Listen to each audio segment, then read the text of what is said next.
Good morning. I'm State Representative Dave Pinto, the chair of the House Early Childhood Finance and Policy Committee, and I call this meeting of the committee to order. Welcome to our members of the public who are joining us via live stream. This meeting is called pursuant to House Rule 10.01, which allows for virtual hearings such as this. Meeting materials have been posted to our committee website, so I'd encourage folks to check that out. They've also been sent out via email to the members and staff and guests that are on the call. And so we're going to begin, as we always do, with a call of the roll. Ms. Chambers, if you can do that, please. Yes. Representative Pinto, Chair. Present. Representative Pryor, Vice Chair. Present. Representative Franson. Present. Yes. Representative Bennett. Present. Representative Bolden. Present. Representative Daniels. Present. Representative Davney. Present. Representative Damon. Present. Representative Jurgens. Present. Representative Kotiza Watun. Present. Representative Morrison. Present. Representative Wozlowick. Present. And Representative Wolgamott. Present. Okay, we have a quorum. Thank you. Next item is that we have the minutes from our February 2nd meeting, and I'll ask our Vice Chair, Representative Pryor, to move approval of those minutes if you could. So moved. Thank you, Representative Pryor. Any additions or corrections to those minutes? You see, not hearing anything. So all in favor of approval of the February 2nd minutes, please say aye. Aye. Aye. Aye.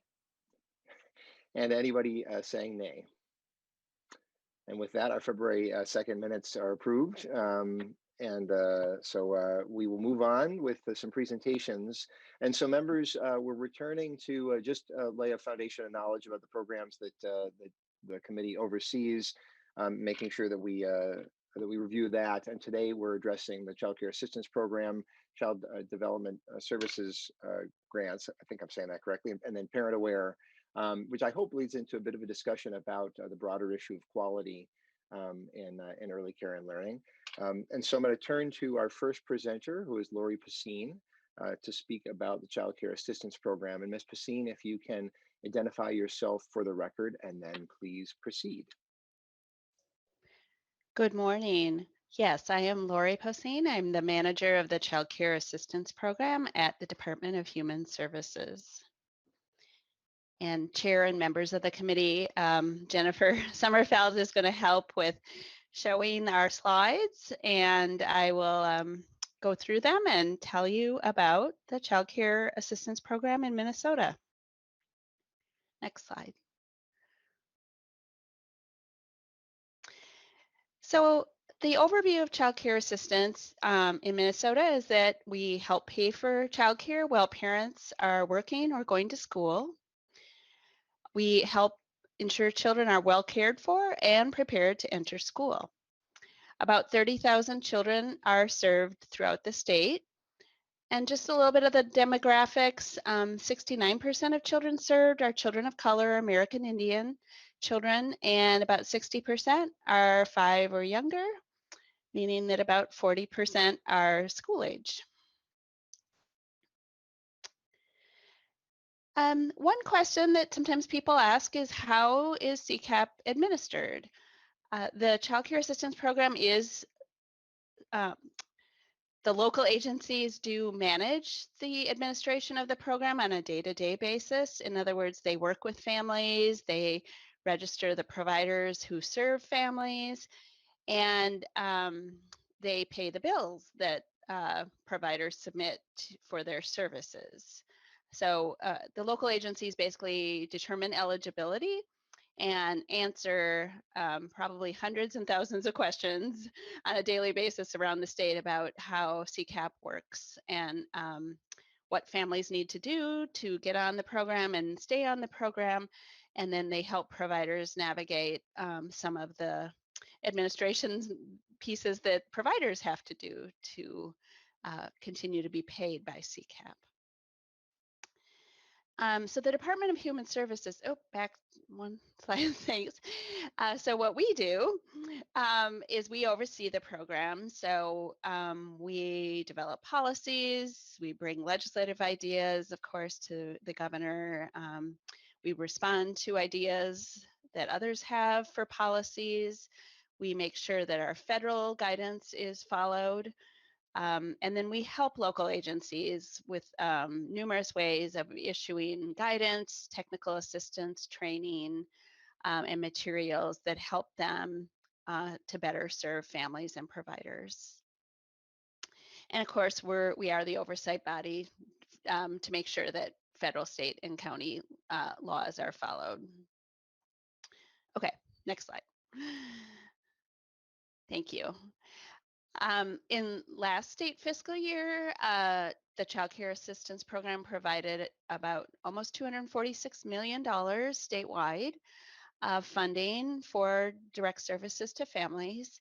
140 million of it last year came from, or was directed towards, came from both federal and state funding, but was directed towards the MFIP, or Minnesota Family Investment Program, side of the Child Care Assistance Program, and about almost 106 million of the kind of same pots of monies, except for that counties do add a portion towards the basic sliding fee assistance program.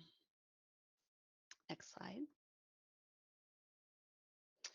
Just a little bit more about the subprograms. For those that get used to acronyms, apologize for the acronyms, but the Minnesota Family Investment Program and Diversionary Work Program are often referred to as MFIP and DWP.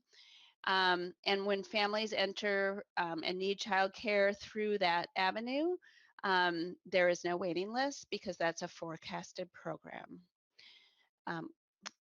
The same is true for transition year. So transition year and transition year extension are mechanisms to pay for childcare for those families that have left MFIP or DWP, and it kind of keeps the bridge going until the basic sliding fee becomes available.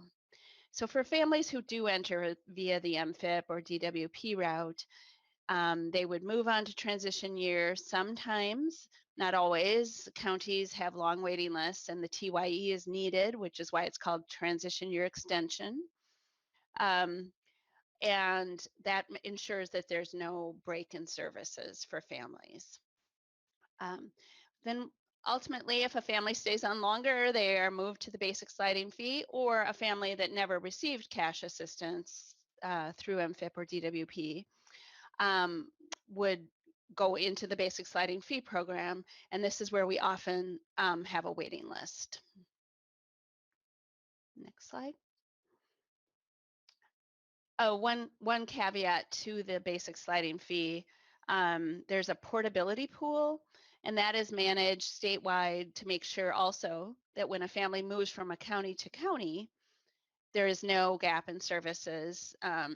Actually, thanks to a change in policy and investment a couple of years ago, we made sure that that gap stayed closed so that families who move don't lose their services. So that is it's a mechanism within basic sliding fee, but just wanted to explain what it was. Ms. Pacino, before you move on, I wonder if I was going to bring this up later, but it feels like maybe this is a good spot on these two slides, is if you can talk about the idea of just in general concept, we'll see a bill later, but about reprioritizing the waiting list, or sort of just the interaction between those three programs. Maybe, I don't know if you need to go back one slide to do that, but as long as you're talking about Jennifer, yeah, if you could go back, Jennifer, that'd be great. And I'd like to call Chair? attention. Oh, Representative Pryor, pardon me. And could I have a clarifying question too on that slide also, if I may ask it now? Yeah, please, let's do Representative Pryor's question first, and then get to mine. Yeah, apologies for not seeing your hand, Representative Pryor, please. Thank you, Mr. Chair. So Ms. Posehn, could you, I missed it. So why is there no waiting list for the MFIP or the DWP program? What's the mechanism, the different mechanisms to make sure that there's always enough money to make sure all those families are covered? It's a terrific question, Representative Pryor. That's helpful. Ms. Poseen, please. Mr. Chair, Representative Pryor, yes, those are forecasted programs. So the language in law ensures that the state continually looks at the forecast and invests the amount needed to cover the costs. Representative Pryor, follow up on that? No. And Ms. Poseen, can you just for my own purposes too, for clarification. So basically, is it right then that the first two of these are programs where we've identified what causes a family to have a need, and then we just automatically meet the need? We say we're going to meet the need. The family has a need. We're going to meet it. That's what forecasting means. And it's the third one, the basic sliding fee, that instead we allocate a certain amount of money, and then just it goes to however many families we can, given that amount of money. But then that's why we have a waiting list, because the money doesn't always meet that need. Is that correct? Chair Pinto, yes, that is correct. Good, thank you. Yeah, and then given that, can you explain Yes. about the reprioritization? The transition year and transition year extension, yes. So some advocates and others have and MAXA, the county organization, and others have brought forward the idea of reprioritization, which, as Representative Chair Pinto mentioned, is in House File 5. And that mechanism would bypass families who are otherwise on transition year and kind of put them at the end of the line instead of at the beginning of the line. I don't know, folks, I'm hoping members are understanding what you mean by that. Could you just clarify a little more about end of the line versus beginning of the line? Yes, yeah. Another way of saying it is that if you reprioritized families who right now in basic sliding are waiting on basic sliding fee, so they didn't come in through the MFIP TY channel. So they're just right now they're at the 5th priority or the last priority. And what you would do if they were reprioritized, because first when a county has money, they first go to the transition year families, or actually second. Teen parents always get served first. So counties would normally turn to transition year as they're opening up their basic sliding fee money. And if you reprioritize, families who aren't getting services would get funds about 2 months sooner. And Ms. Poseen, one other question. It's not really said on the slides exactly, but is it kind of an income situation where the lowest income families would be receiving MFIP, and then as the family's income increases, that's where they're transitioning over time to basic sliding fee? It may be a little more complicated than that. Can you just talk about that? Chair Pinto, yes. It's, I mean, by nature, yes, the families have, just by the mechanisms of that, when you are on MFIP, you have to be the lowest of income, have the lowest of incomes. But other than that, there's no stratification within the programs once you're in them. And we'll talk about income eligibility in a few slides, but so just as a group, MFIP and TY families have lower incomes, basic sliding fee. There's an entrance level, which we'll talk about, but other than that, there's no stratification for income. Okay, good. Thank you very much. And members, I hope you don't mind my pausing on this spot, but it seemed important for us to understand these programs and how they fit together. And Ms. Poseen, thanks so much. Please continue. I don't think there are other clarifying questions I'm seeing. Yeah, thanks so much. Certainly. Yes. So a good thing to know is roughly how much does the Child Care Assistance Program pay towards helping families with their child care costs. In fiscal year 20, an MFIP or TY family was the reimbursement was about a little under $1,600 a month. And that was for just under 15,000 families and about 7,300 families. I'm sorry, 15,000 children and about 7,000 families last year. And this is where you might see the difference, because basic sliding fee see below, the average payment was less, closer to $1,200, $1,198 in fiscal year 20. And that's where you would see the difference because families are earning more, therefore the copayments are more. And we'll talk about copayments in another slide as well. So you can see also that the monthly average for children and families served is not too different for basic sliding fee and MFIP TY. So really about almost 50-50 in the state getting services from each of those pots of money. In November of 2020, however, there were the 1,900 families on the waiting list for the basic sliding fee program. Okay, so back to who can get CCAP. The income, which I'll show another slide about this, but they have to have income under 47% of the state median income to get into the program. We'll show what that means, but counties would help review the family's income to make sure that they're under the limits when they enter the program. The family has to be in an authorized activity. Most families, about 92% of those that get CCAP are in a work activity. Only 8% are in just education. And usually when they're in an education activity, it's not for very long. So maybe a year off most often. And again, most families, 92% of them are working or in a work school combination, which is also not uncommon. Families have to cooperate with child support. So there's a mechanism for child support enforcement to happen. And then if that does, that income counts in their family income that's included for their CCAP eligibility. The Child Care Assistance Programs serves children through age 13 or 15 if the child has special needs. So that's why we have that 40% of families that are school-age children getting services through the Child Care Assistance Program. When they complete the application and then when they have to re-verify at least every 12 months, they do verify income, identity, key pieces of verification to be served on the Child Care Assistance Program, and that is the work that's done at the counties. And then children do meet immigration and citizenship requirements. I'm sorry. Okay, next slide.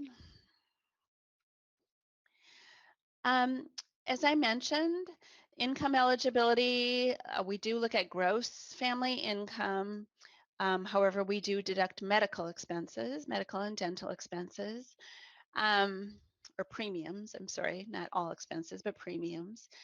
So we look at gross income, including child support, and for the Child Care Assistance Program, the 47% is the state median income threshold, and they have to be below that to get into the basic sliding fee program. For MFIP, it is a little bit different because they are coming up through MFIP, and if by chance when a family on the Minnesota Family Investment Program or MFIP leaves MFIP, it is possible that they have income over the 47% of the state median income, but because they've been getting served, we don't view that as needing to meet another threshold. So we do have separate exit levels for the whole Child Care Assistance Program.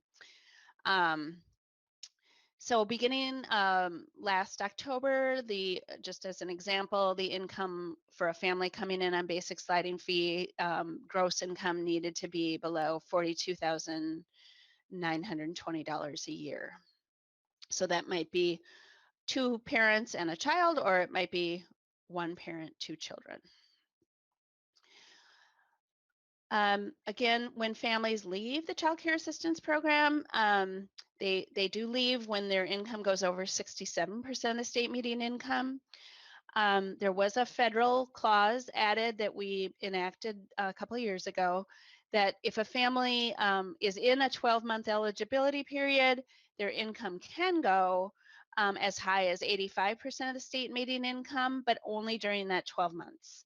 And so at a 12-month period, if they're over 67% of the state median income, they would lose their eligibility. But during a 12-month eligibility period, if it's 85%, if their income goes up, significantly, then they would lose their eligibility during a 12-month period. And sometimes families leave the child care assistance program when their copay exceeds their cost of care. And that does happen when children get older and families' income goes up. And that is by design to help families exit out of the program more smoothly. And we do have a complete copay and family size chart that I just wanted to note is available. Next slide, please.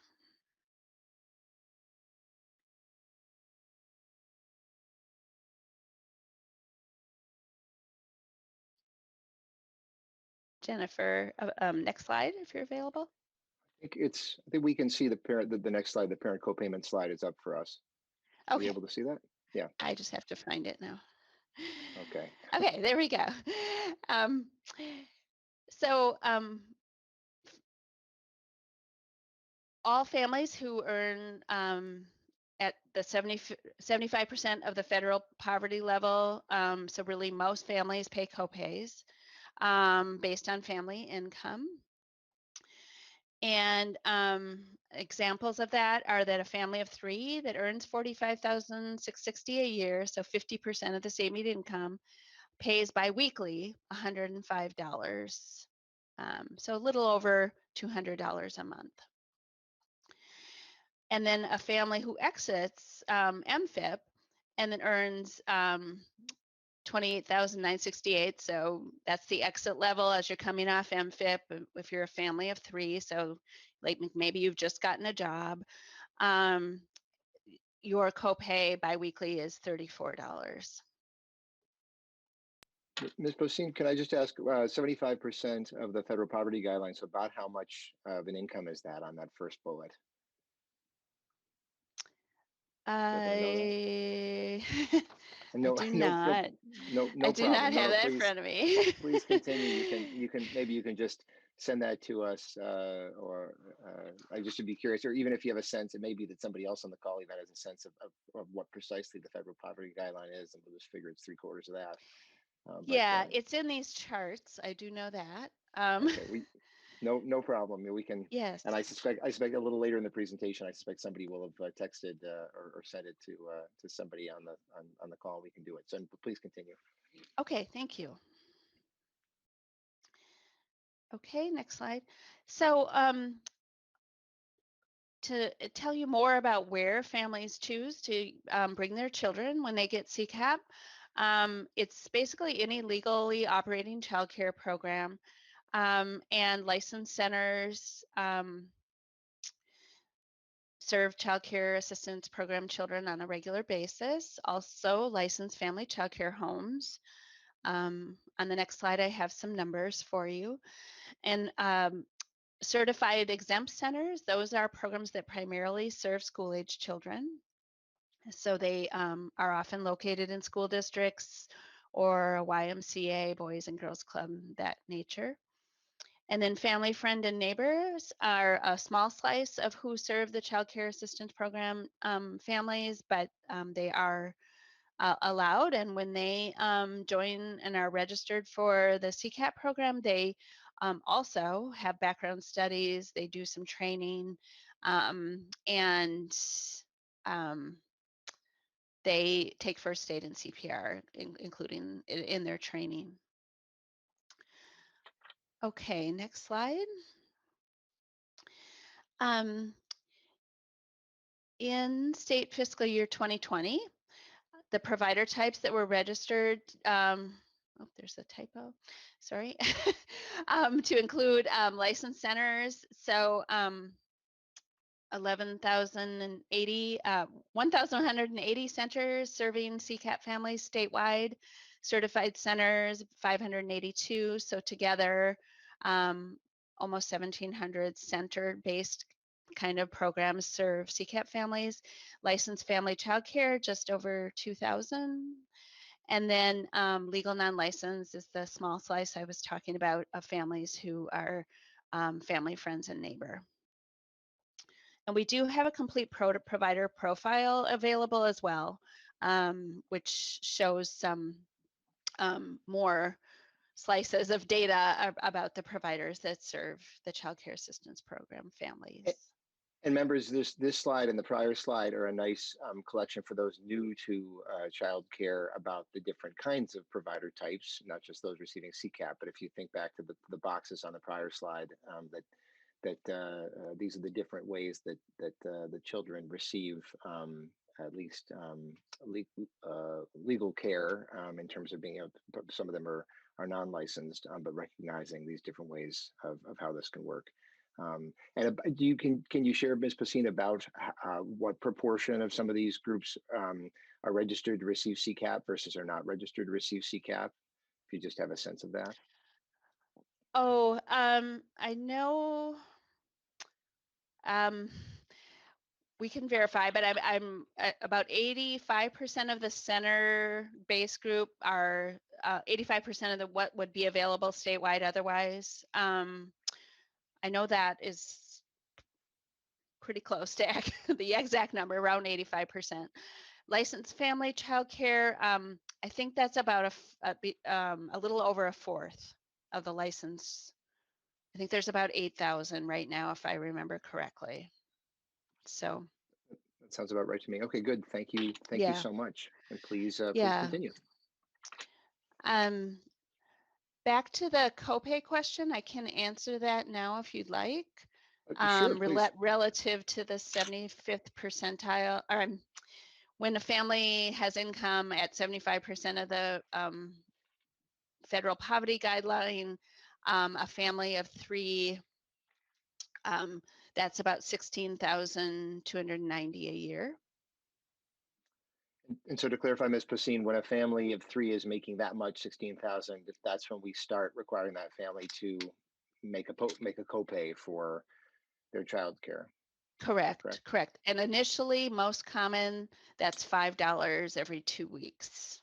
So that's the normal first copay on our copay scale. Okay, good. Thank you very much. Please, please continue.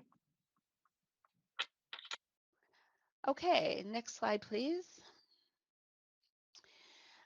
So I wanted to really highlight the investments made in the last few years and how we achieved some federal compliance as well. Oh, I'm sorry. No, that's not this slide. I'm sorry. Different. Recently, an investment was made, and that came before this committee as well, that with some new federal money, we infused $15 million into the basic sliding fee waiting list.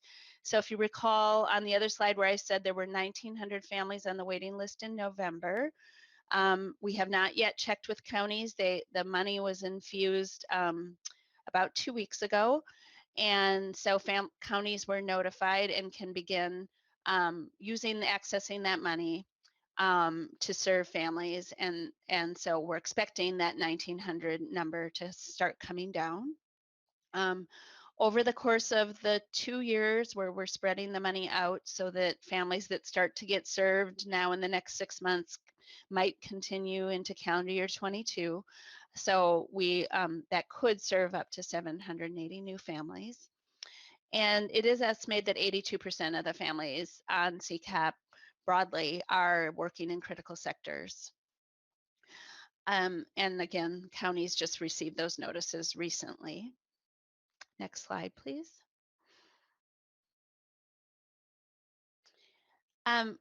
This is where I want to talk about the progress made towards federal compliance. There's, apologize, on this slide, there's a typo. September 2020, we raised the legislature passed the higher rate, the 25th percentile. So rates were increased for the first time since 2004. And it was based on that, at that time, on the 2018 market rate survey data. And that achieved minimal federal compliance for 1 year. Ms. So Placine, now, yes. can I just pause you for a second? Because I don't think we talked very much about rates before this. Can you just talk at just lay the foundation for how rates are set for providers in the program? I mean, the fact that there is this survey every few years, can you just sort of make sure that folks understand that before we get to the federal compliance piece? Certainly, yes. Representative Chair Pinto and members, the Child Care Assistance Program, as is federally required, and it's in our state statute now as well, that we conduct a market rate survey of all providers in Minnesota every 3 years.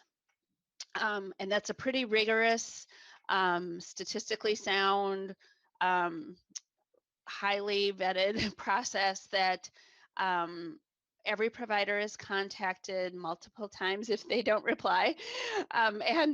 We ask them what all of their rates are charged to all families. And so we assess the rates once they're all compiled. We look at hourly rates, daily rates, weekly rates by provider type. So center-based, home-based, and by age of child, so infant, toddler, preschool, and school age. So all of that data is assessed, and what the 25th percentile, for instance, is if you stack the lowest rate to the highest rate, the 25th percentile would be the bottom fourth of prices charged to families when we determine those maximum rates that are then linked into payments. So when a child care provider, if you think about this from a provider's point of view, they get a service authorization that says, for Joey Smith, you are going to be reimbursed, making up a number right now, $200 a week by the CCAP program. If you charge more than that, the family is responsible to pay. And then the family might pay their copayment. But other than that, the provider gets this 25th percentile rate as their payment. So it really means that, again, we're only fully covering a quarter of the private pay market. That's really helpful. Thank you very much. And then, yeah, and then please continue then with the rest of the slide. Thank you. Yes, and so just to repeat, we are that survey is underway right now per the federal requirement and state requirement that we do a survey every 3 years, and the federal government expects to see new rates tied to the latest survey. Okay, so some things that have happened recently that have benefited families. I just want to point out. We, in September of this year as well, but based on the previous year's legislative actions, started to expedite childcare for families experiencing homelessness. So this does allow some children to start getting services sooner because the counties need to review their applications within 5 days.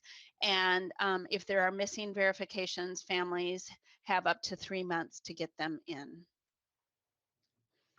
Ms. Placine, we have a question from Representative Pryor, I suspect, before we flip the slides. Representative Pryor. Thank you, Mr. Chair. And I realized again that there's something I need clarification on. So on that, the amount of payment that the provider gets, so I understand that's the 25th percentile. Is the family always responsible for some of the payment? Ms. Placine. Representative Chair Pinto, yes. Well, the family who has a copay, so some don't, that very lowest MFIP small group who maybe don't have a job yet, usually that might be the only slice that doesn't have a copay. But any family who has a copay pays that, plus the provider is free to charge the family any difference in the rates. Okay, so then when it's not fully covered. Representative Pryor. Thank you, Mr. Chair. So if you're not in that group of the MPIP, but you are receiving CCAP, then you have a co-payment, and then so then it's what's expected of the family plus what the state is going to give equals that 25th percentile. Ms. Poseen?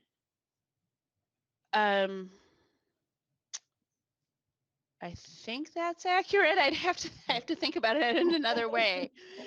I mean, yes, because that's true. Because the rate, if the rate is $200 a week, they are reimbursed that, but the family copay is deducted. So yes, that is true. All right, thank you. Sorry, I have to do the mental math. All right, Representative Okay, Pryor, looks like you're, okay, nothing further. Yeah, okay, we'll move to the next slide as you were. Okay, Ms. next Poseen. slide. We did want to mention, as this, the governor's budget has been released, the department has drafted what we need to do to set the rates at a higher rate, to tie to the most recent market rate survey. And the governor's proposal lifts that threshold to the 30th percentile. And the benefits of that is that it reduces families' out-of-pocket expenses, makes more providers willing to accept CCAP, helps providers improve the quality of their services, and of course supports the risk of losing federal funds. Ms. Poseen, can you just clarify what is the federal standard that we should be meeting? Chair Pinto, members, the federal standard has been the 25th. Last year, when we determined the 25th percentile was the lowest we could go, it was the 25th percentile. The feds have indicated they will be raising the threshold, but so far they have enforced the 25th percentile. The federal, the federal benchmark is the 75th percentile. And so it's a little unclear in this moment what the feds would say is required other than the 25th, but the 75th is the benchmark. So I guess I was asking about I was asking about the standard, or you called it the benchmark. Can you I think there was a bit of confusion there. Can you just clarify what the 75th percentile is? Yes, so the federal language talks about rate compliance as equal access, meaning providing equal access to the market so that families who get assistance with their childcare aren't in a disadvantage to families who pay on their own. And so the language in the federal regulation speaks to the 75th percentile as a benchmark that would ensure equal access. Okay, that's helpful. Thank you. Thanks for the clarification. Thanks very much. Okay, next slide. We did want to point out that the federal language and Minnesota's desire, if you will, is to provide higher access to high quality care. And because we have a 15% differential in our rates, so we have a higher maximum when providers have certain quality indicators, and then a 20% differential when, for example, a provider is 4-star rated. And under Parent Aware, which my colleague Deb will get to in a little bit. And so we do provide, the rates as they are, do provide more access to the market for providers who meet those quality differential indicators. And so you can see here that, well, all rates are about that 25th percentile, the kind of shortest bar in the graph. There are providers rates who are more fully covered, so up closer to the 60th percentile in some cases, when they have those quality designations. So another way of thinking about that is if a provider meets those and a family attends, their out-of-pocket expenses would be less. Ms. Placine, can you say just briefly what the difference is between we're going to hear about parent aware, but like 15% differential means Yes, what Chair versus Pinto 20%? and members. Yes, the 15 percentile is a parent aware rate, 3-star rated program, and providers who hold accreditations and some family child care provider education credentials. And there's a whole list of those. There's quite a few. But like a CDA, a child development associate, would be a common, or a degree in early childhood would be a common way that a family child care provider could get the 15% differential. And then some accrediting bodies, many accrediting bodies actually are recognized in our statute, plus the 3-star parent aware. And then the 20th percentile is 4-star parent aware providers. Thank you very much. And can I actually just why as I look at this slide, there's a bit of confusion. Why would the 15% differential in some cases be greater than the 20% differential, as I see in the bars on the right? Can you just explain that? That is a great question. We will have to get back to you. Okay. Glad I Just asked. in the Thanks, please. non-metro center group. Well, actually, in 3 of the 6 of these, in fact. So yeah, if you Yeah. could Oh, let us I'm know. sorry. I'm sorry. The center group. The And center the group. centers, yeah. If you could just get back to us on that, that would be great. And please continue. Yes, I will, because that is a puzzle. Okay, thank you. Okay, slide 15. All right, so just to recap, because Child Care Assistance Program is also a mechanism recognized to impact racial and economic inequities. In fact, in the recent racial justice report, the Child Care Assistance Program is recognized as a strategy to reduce inequity. And by providing access to childcare, families, of course, can go to work and have access to quality care. And again, it helps providers get what they need to better serve families. And so just for a snapshot in state fiscal year 2020, you'll see kind of the breakout of race and ethnicity of children served by CCAP. So I believe that is my last slide. Thank you so much, Ms. Placine, and my apologies to you and the members for the many interruptions. Hopefully that some helpful clarifications.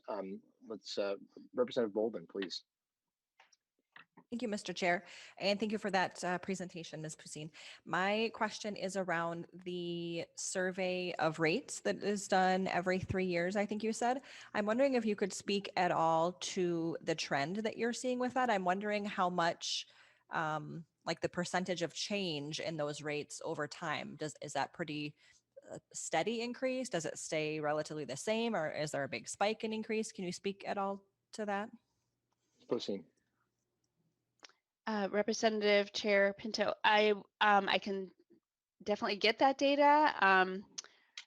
I will say when we look at changes over time, I think it's between 2 and 3% per change in survey. But now that we've just recently gone to the every 3 years, we only used to do it every 2. We used to do it every 2 years.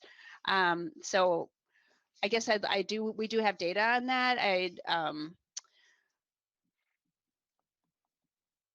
Yeah, I think the best thing for us to do is send that to you. Okay, please do. And Representative Bolden, looks like no follow-up. Looks like okay. Representative Pryor. Get you unmuted. Yes, there we are. You go. Yes, you can count on me. I will have questions. But first of all, I do have to say, Ms. Placine, it's great to see you again here today. I know you're a familiar face to the committee, but I just really appreciate how careful you are about answering our questions to make sure that we have the clarity that we need. So thank you for being here again. And I wouldn't be surprised if we see you before the end of the session. So I do have 2 questions, if that's all right, Mr. Chair. The first one is, and maybe if I understood it correctly, it seems that there's more centers, childcare centers that are registered to accept CCAP payments than there are, and maybe I misunderstood it, than there are home-based childcare, family-based childcare. And I guess, first of all, was I correct in that, in hearing and thinking that? Ms. Poseen. Yeah, Chair Pinto and Representative Pryor and members. There are actually, well, number-wise, there are actually fewer centers. I think it was about 1,700 when you added up the certified centers and licensed centers compared to about 2,000 family childcare. However, the numbers of children served, which I didn't provide a slide for, but are more dominant in the center category. And I actually have that.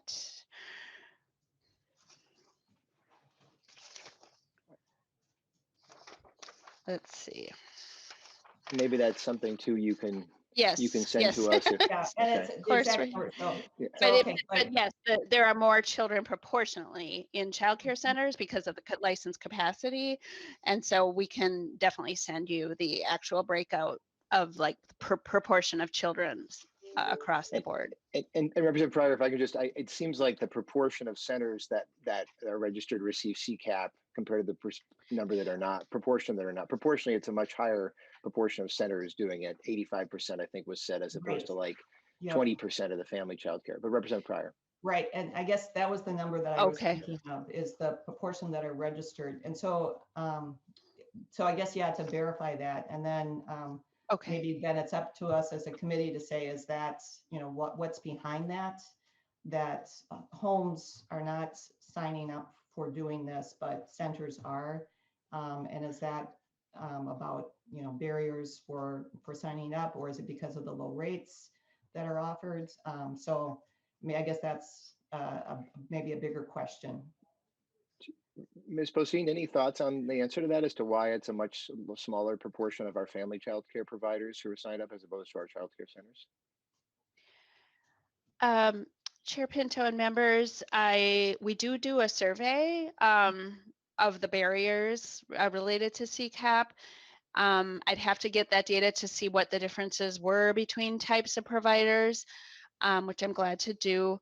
But I do know that, for instance, given the amount of paperwork and the billing lag, for instance, they are paid after the fact, so up to 21 days is allowed by law. So I know the lag in payment and the additional work to be part of CCAP is a barrier that might be more less of a driver in centers because they might be more able to handle that. So I believe that's a factor, along with if a family child care provider stays full in their area, again, they have less incentive, and just, you know, with slots in centers, there might be just more capacity to take that on. Is there a prior follow-up? Thank you, Mr. Chair. And I guess maybe if I understand, we're going to hear about family, friend, and neighbor care, and maybe then that, because I was also wondering about the number of homes that are receiving CCAP payments that are registered through family, friend, and neighbor, but maybe that's another presentation. And then I do have another question on a different area, Mr. Chair. Prior. And then to go back and just make sure again that I understood, but I think you were talking about families moving that were on the basic waiting list for these payments, and how we have now an infusion of additional funds to move families off of the waiting list into receiving these assistant payments. And you also said that 82% of the families are workers in the critical sector of our economy. So, you know, as a committee, we've talked about how these families that we're helping are actually our essential workers and really are critical to kind of the people that have to be out there on the jobs during the pandemic and getting them the assistance that they need for their families so that their families stay safe and healthy and they're nurtured. That 82%, if that you know, if I heard that correctly, is that also the families that are in CCAP right now are about 82% working in the critical sectors? Or is this something unique to, or something more about our basics, the people that are on the waiting list? Ms. Bosine.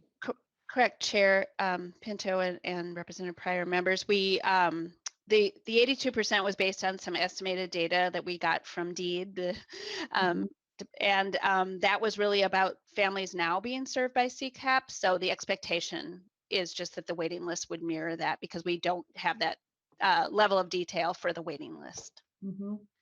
And one last follow-up, Mr. Chair. Thank you. I mean, you said that just now in the last 2 weeks, we've been able to get these extra funds, and we're starting to move families off the waiting list. I would hope that maybe that at a later date in this committee, we could hear about how that's working, because, you know, this is like every week, every month that goes by, if you're a 1-year-old child looking, trying to get that nurturing childcare situation, all of this matters. So I'm hoping that we can actually hear more data at a later date about how quickly we are able to move these families off the waiting list. Thank you, Representative Pryor, and we'll look to either have that during a hearing, or at the very least to make sure we get that information sent out to committee members. And I'll ask staff and who are watching here to keep track of that, to make sure we get that information to share. But thank you. I don't see other questions, and so I will thank Ms. Posine for a really helpful foundational presentation, and Ms. Sommerfeld too for her work in helping to put it together. I know. And thank you so much. We'll move to Ms. Swenson-Cladd, and if you can identify yourself for the record, and then proceed with your presentation.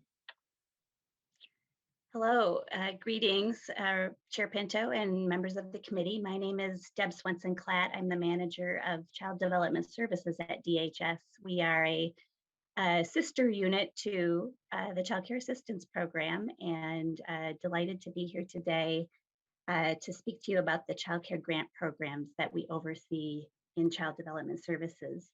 And thanks, Jennifer, for putting up the slides, and I will cue you through if needed to move from one to the next. The the child development grants that I'll be describing today span 5 different state general fund budget activities that you've invited us to highlight. I will provide a brief overview of each, along with some additional background information about Parent Aware, Minnesota's quality rating and improvement system. The child care grant programs provide a range of services available to Minnesota families with children needing childcare, as well as to Minnesota's approximately 9,500 licensed or certified child care programs, along with many thousands of professionals who work in these programs. As I move through the overviews, I'll just note the funding amounts for each of the grant programs, and you'll see both the state general fund appropriation and also the federal funding supporting these grant activities. Across these 5 grant programs listed on this slide, we do use federal block grant funds along with our state funding as match for the block grants, and the state funding and the execution of these programs helps us meet federal requirements. And before I jump into each of these programs, I thought it would be an important moment to note the unique time we're in, and that the grantees that we fund through these different grant programs who have been carrying out services through the COVID pandemic have stepped up in tremendous ways, modifying their services and supports to providers and families throughout the pandemic. And we are very gratified at their commitment and creativity and flexibility during this time as they've worked to support providers. And we, of course, are so grateful for Minnesota's child care providers too, and the ways they've adapted and continued to serve children and families during the pandemic. So let's move forward with the description of each of these programs. The first is the Child Care Facility Grants Program, and this grants program funds actually just one grantee in Minnesota, First Children's Finance. Currently, it is a critical piece of our agency's strategy for addressing childcare supply. And as I know the committee is well aware, the lack of quality childcare, especially in greater Minnesota, has a very tangible economic impact for communities in order to attract and retain employees and support families. So this grant provides critical services to help communities with childcare shortages address those shortages and helps childcare programs start up or expand and better manage their childcare businesses. The state fiscal year 20 grant award was just over $738,000, and of this, $163,000 was appropriated from the state general fund. In state fiscal year 20, a few data points about this grantee's services. First Children's Finance provided 10 communities with assistance in developing and beginning to implement plans to address the gaps in those communities. They produced over 500 new childcare spaces in those communities. And along with that work, First Children's Finance provided some 45 programs with technical assistance on business practices and over 300 individual early childhood educators with business training. This program or grant through First Children's Finance also provides loans. And so in that year, 5 childcare programs received loans totaling $300,000, also creating some new spaces and preserving others. Next slide, thank you. So moving on to another budget activity in the state budget, but also a significant grant program for Minnesota, our Child Care Resource and Referral System. This system is known in Minnesota and branded in Minnesota as Child Care Aware, and it's a key part of our state's infrastructure that helps families find childcare and support childcare provider quality.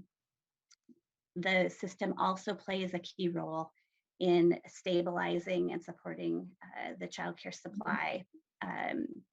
And quality improvement supports provided, we know, are a part of that stabilization purpose, and along with the training and professional development offered to the childcare workforce through the Child Care Aware system. Ms. Swenson, I might ask you if you can to go relatively quickly, if you don't mind, through these grant programs. We can go back to them with questions. I do want to make sure we have plenty of time to talk about Parent Aware and the issue of quality. Okay. If you wouldn't mind. Thank you. I will speed through them. Just noting that there are 18 grant program, 18 local Child Care Aware agencies in the Child Care Aware system, along with one statewide grantee. And to your mention, Chair Pinto, Parent Aware, the Child Care Aware system actually is the key implementing infrastructure for Parent Aware. So I will talk about that in a few more minutes. And I will just, let's move on to that next slide about the next grant program. Child Care Service Development Grants. This is actually yet another program implemented by this key infrastructure of our Child Care Aware system. So Child Care Service Development Grants are known to providers as Child Care Aware regional grants. And these have been long-standing in Minnesota's child care landscape available since 1989. They fund or provide small grants to childcare providers on an annual basis. There's a cycle of grant making that starts in September and rolls out small grants of between $2,000 for family childcare providers up to $3,000 for childcare centers, and provide support for providers, financial support to improve quality, regardless of whether or not they're participating in Parent Aware, to meet basic health and safety requirements and address emergency needs. And then the next grant program is our Migrant Childcare Program. This is a unique program or grant in my my business area, in that it is a grant that delivers direct services to children, specifically children of migrant workers. And it's often paired with Head Start migrant childcare in its service delivery. Our grantee is the Tri-Valley Opportunity Council, and it is funded with both a small state appropriation, but also funding from the Social Services Block Grant, or Title 20. So in fiscal years 20, 778 children of migrant workers were served in this program. And then finally, to this opening slide about Parent Aware, this provides the same broad information as the other previous slides, but then there are additional slides to follow to describe Parent Aware in more depth. So the purpose of Parent Aware, stated at the top of the slide, is to help families find childcare and early education, and help programs improve their practices, and ultimately help prepare children for school and life. We see Parent Aware as both a strategy to help stabilize and improve program quality, but also to contribute to strategies that help reduce the educational achievement gap, which we know is significant in Minnesota between children of color and white children, and between low-income children and children from higher income families. That gap is caused in part by gaps in educational opportunity, and there's a significant and important role for early childhood programs to support children's early education. And so as we talk a little bit more about Parent Aware and the ways in which we're measuring quality in rated programs and providing opportunities for programs to improve their quality, I hope you'll be able to see the connections between the best practices that we're supporting in Parent Aware rated programs and children's growth and development.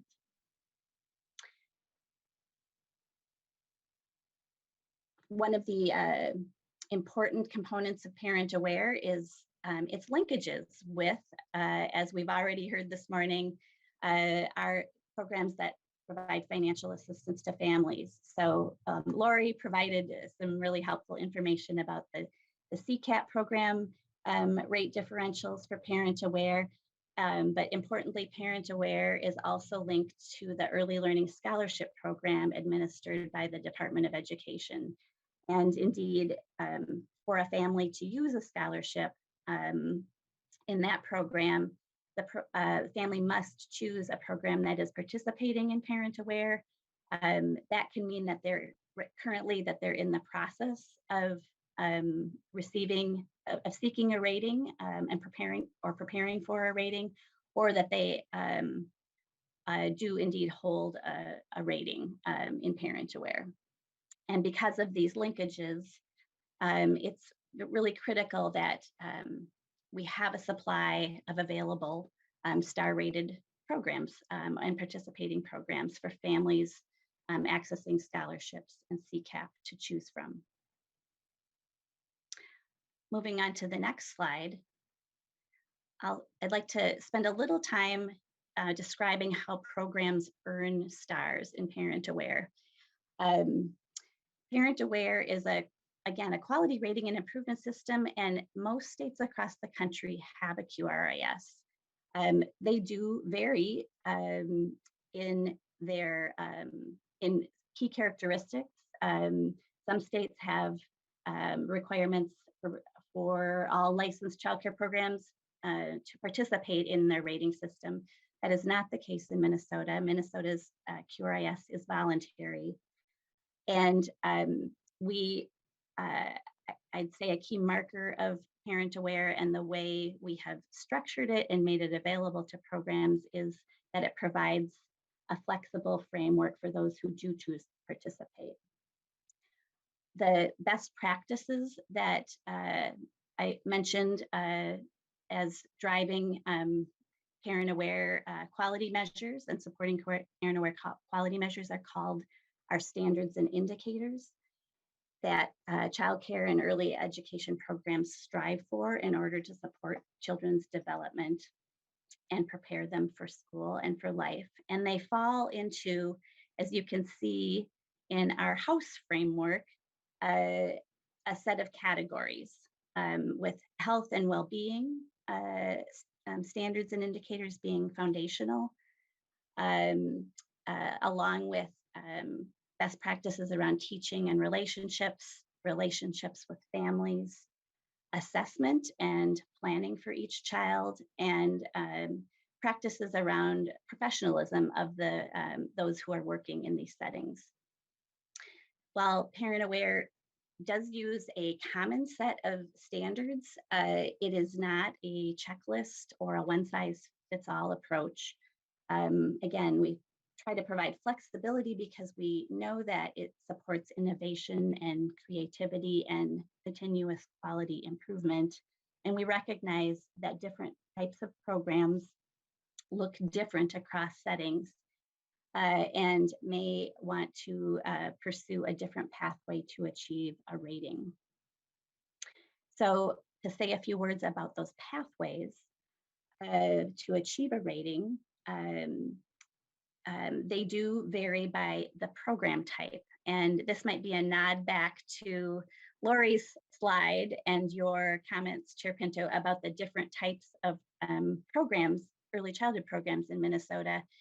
Parent Aware service does provide ratings to those who volunteer for them for licensed centers and licensed family and child care programs, but also for Head Start, voluntary pre-K programs, and school-based school readiness programs.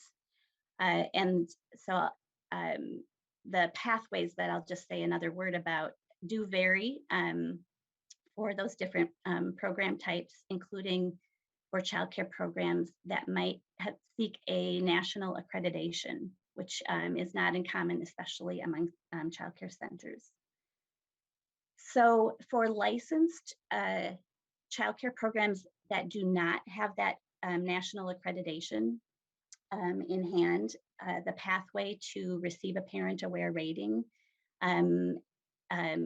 involves the opportunity to seek support and coaching and a small grant even before they enter into the rating process.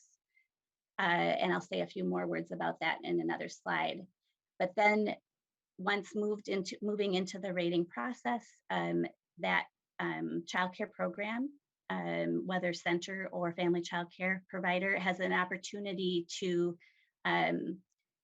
aim to achieve either a 1, 2, 3, or 4-star rating.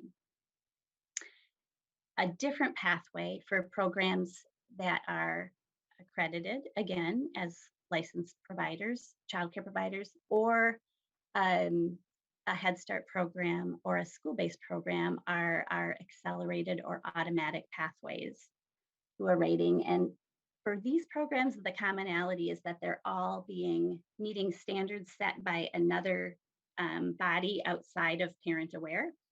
And we have over years regularly reviewed and crosswalked our standards and indicators between that rating pathway that non-accredited childcare providers are offered versus these other external systems. So those systems again include national accreditation standards, Head Start performance standards, and the standards outlined in law for school-based pre-K programs. Just moving on to the next slide.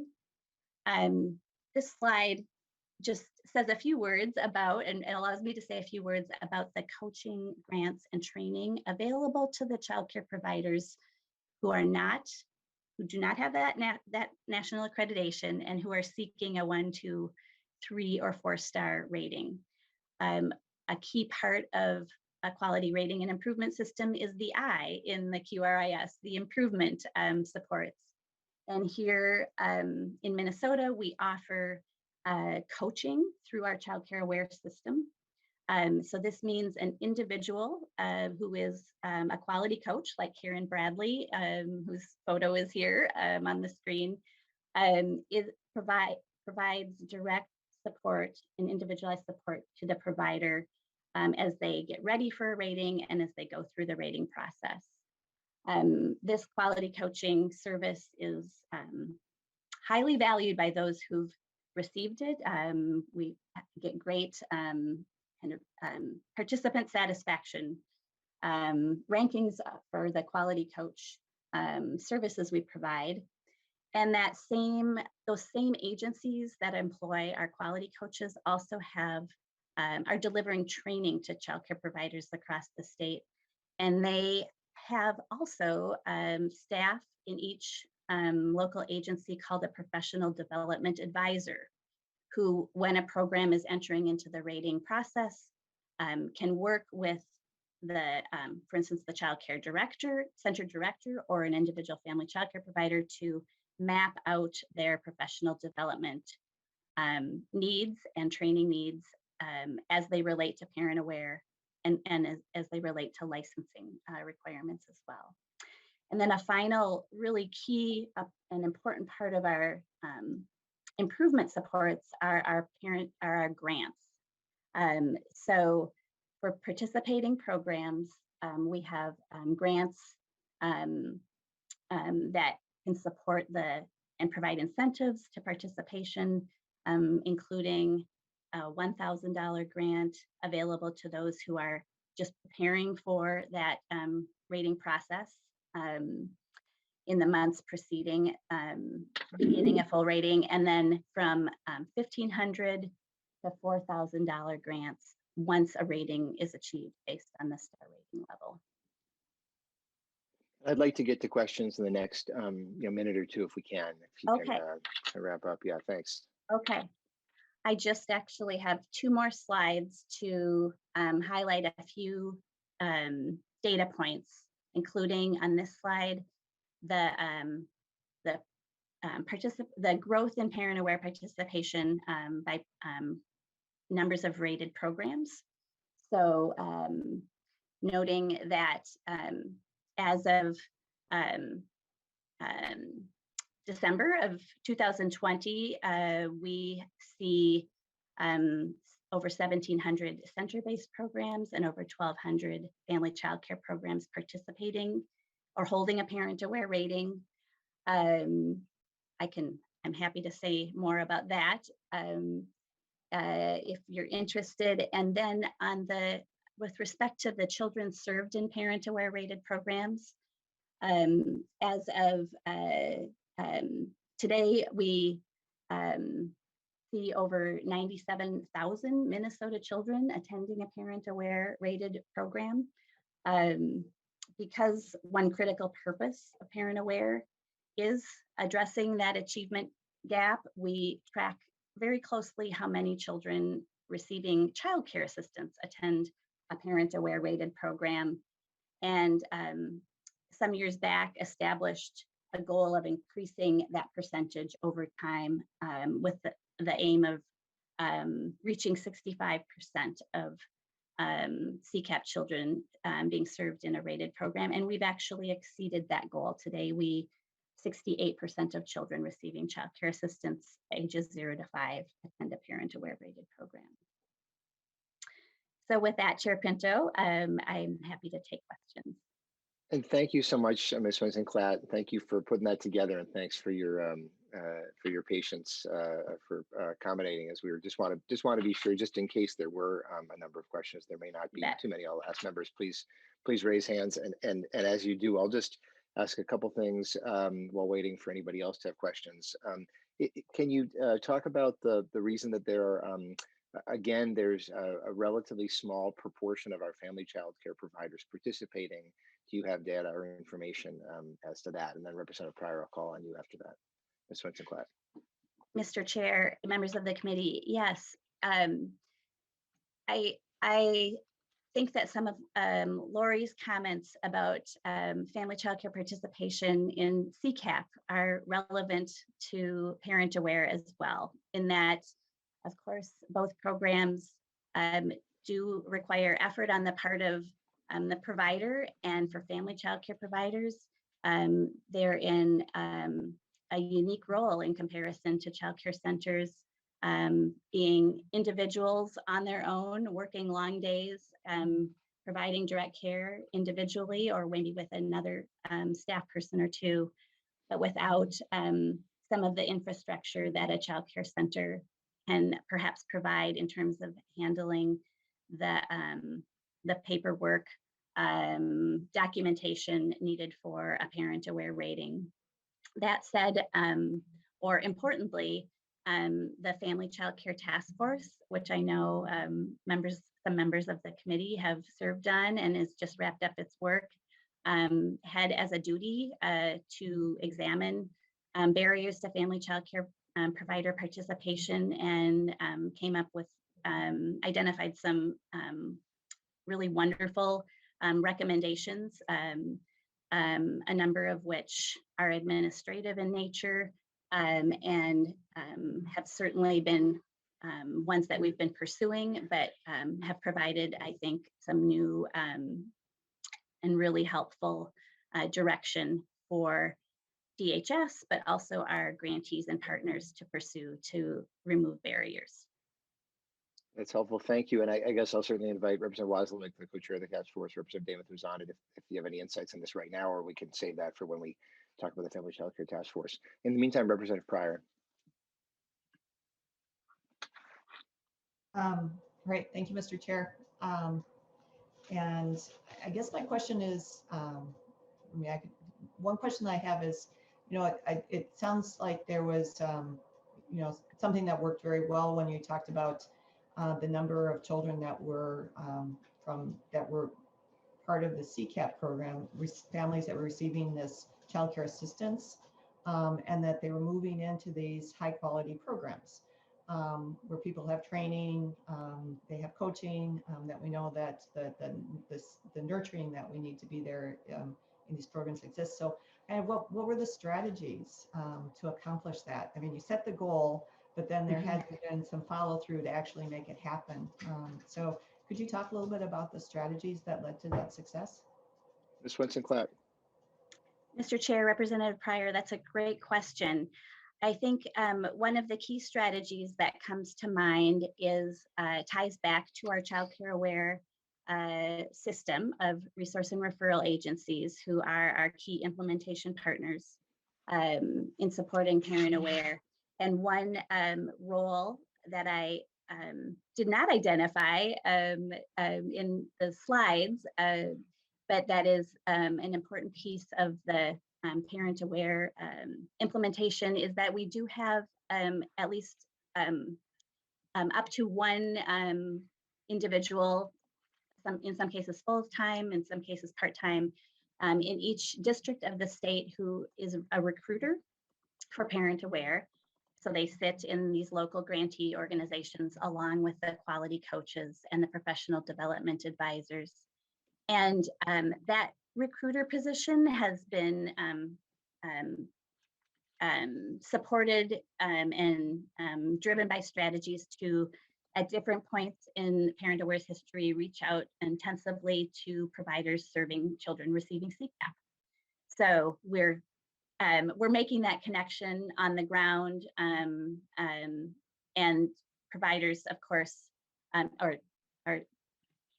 who had already been serving CCAP, saw, we think, that incentive of the increased reimbursement rate to support their program costs. Looks like Representative Pryor, looks like no follow-up. Okay. Chair Dabney.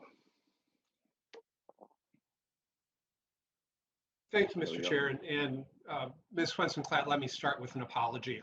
I had to step away for a couple of minutes, probably when you covered the material that I'm going to ask about. So can you just review for me, because frankly, we've debated it back and forth over the years enough that sometimes I get confused on where we landed because I've been engaged enough in the debate. What is the connection between the STAR rating system, parent aware rating system, and the early childhood scholarship program? Great. Good, actually, yeah, Again, please. my apologies. Yeah, Ms. Swenson-Clatt.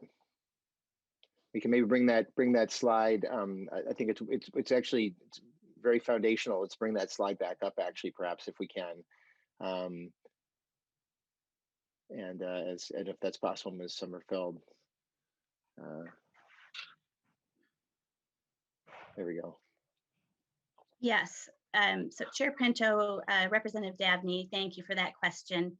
Yes, again, early learning scholarships along with the Child Care Assistance Program are our two primary mechanisms for families, supporting families in accessing early childhood and child care when they have low incomes. And different, though slightly different from child care assistance, for early learning scholarships, a family with a child receiving a scholarship must select a parent-aware, participating, or rated program. There's been indeed some back and forth in over time in statute about the point in time that the requirements, the specific requirements for a parent-aware rating tied to scholarships might change. So at this moment in time,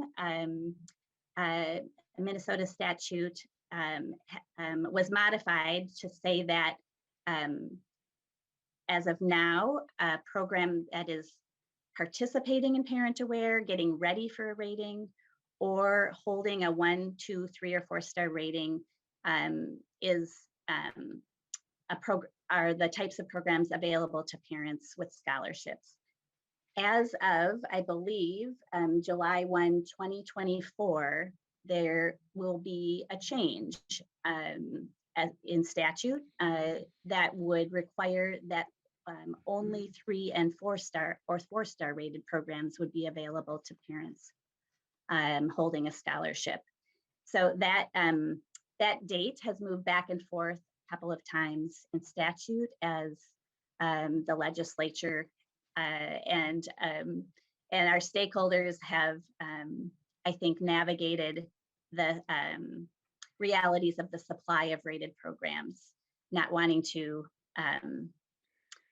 limit too early that supply in the process of growing the scholarship program and Parent Aware.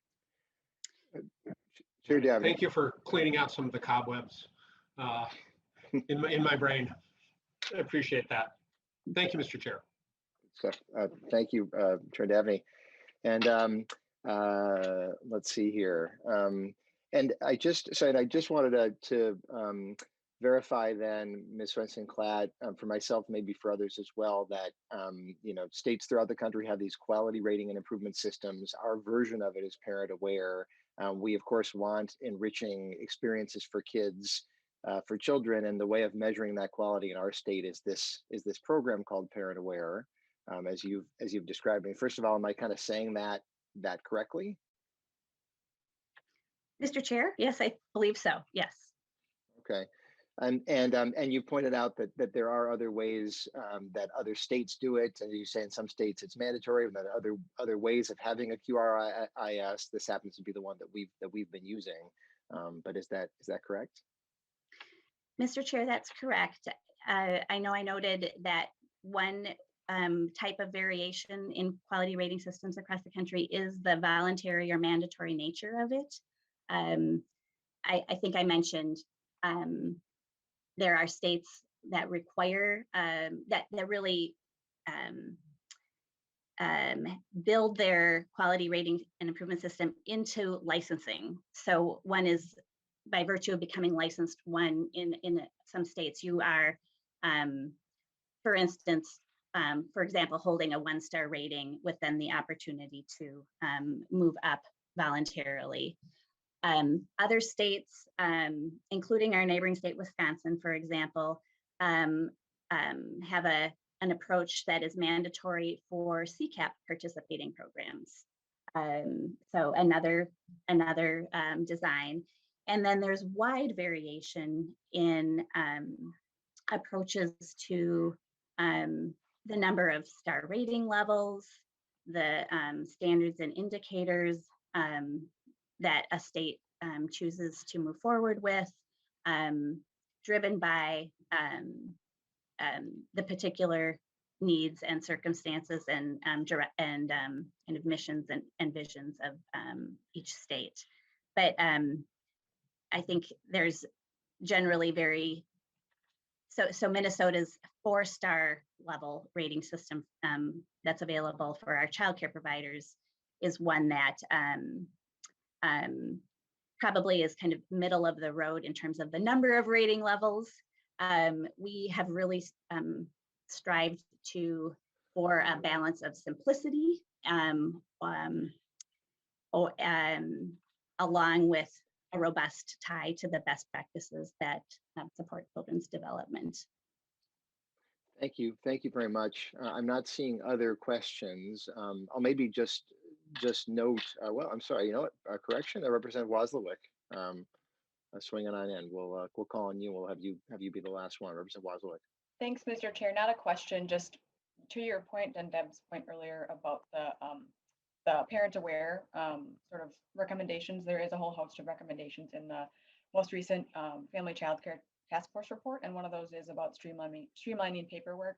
But there's several other suggestions in there for how to make this work better for family child care providers. So encourage folks to take a look at that. We'll be discussing the report at some point, but encourage folks to take a look at that if they have questions about what we're looking at doing with the Parent Aware program.